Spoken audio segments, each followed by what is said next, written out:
Hello sir sir இந்த வந்துட்டுருக்கேன் sir இந்த ஒரு 10 மினிட்ஸில் வந்துடுவேன் சார்.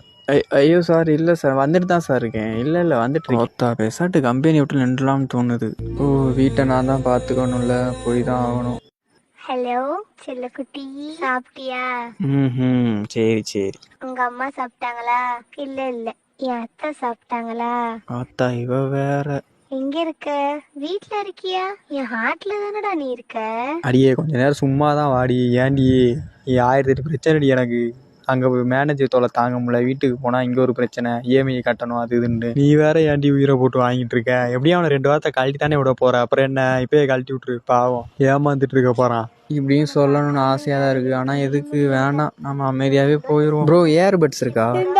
நன்றி தலைவா. மேகத்தை இழுத்து போர்வையடித்து வானத்தில் உறங்கிட ஆசையடி. இந்த மாதிரி வாழ்க்கையும் அட்ஜஸ்ட் பண்ணிட்டு போங்க ப்ரோ, அவ்வளோதான். என்ன பண்ணுறது, நம்ம வாழ்க்கை அப்படி. முள்ளுக்குள் எரிந்தது காதலடி.